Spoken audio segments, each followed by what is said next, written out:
Mais ce qui est sûr, c'est que du côté ouvrier, du côté de l'usine elle-même, il n'y avait personne aujourd'hui, voilà, personne pour travailler, à part un ou deux chefs par-ci par-là.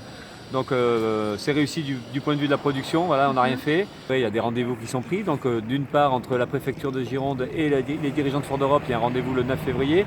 Et le 20 février, il y aura un rendez-vous entre le gouvernement avec le ministère de l'Industrie, et notamment à partir du ministère délégué à l'industrie, qui rencontrera des dirigeants de Ford. Donc on voit que la machine est lancée du point de vue des discussions.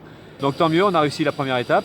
Maintenant, après, on sait que la suite, ça reposera quand même sur une mobilisation des salariés. Il ne faut pas qu'on lâche parce que des rendez-vous, il va y en avoir, des réunions, il va y en avoir, mais on peut très bien se faire en papaouté dans des trucs comme ça. On sait, on a vu déjà. Et puis, combien de salariés en lutte se sont fait avoir dans des trucs comme ça. Donc, et puis après, ce qui est important aussi dans le rendez-vous d'aujourd'hui, c'est qu'on a eu du soutien des salariés du SAMU 33 qui sont en grève depuis plusieurs jours.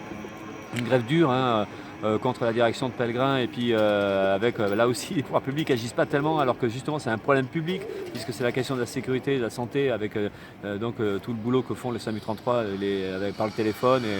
Donc on a d'ailleurs transmis un courrier au préfet qui va prendre en compte tout ça. Donc ça c'est important parce que c'est la solidarité, du soutien puis en échange comment on peut aider aussi.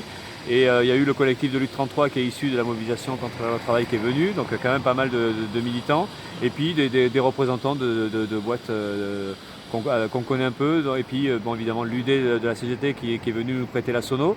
Donc tous ces petits coups de main montrent qu'une lutte d'une boîte implique aussi une solidarité, et puis au-delà de ça, ça pose le problème des emplois induits, parce que les emplois industriels quelque part, ça veut dire qu'il y a d'autres emplois qui sont concernés aussi en conséquence. Donc ça permet de discuter aussi de tout ça, de l'intérêt de se battre tous ensemble.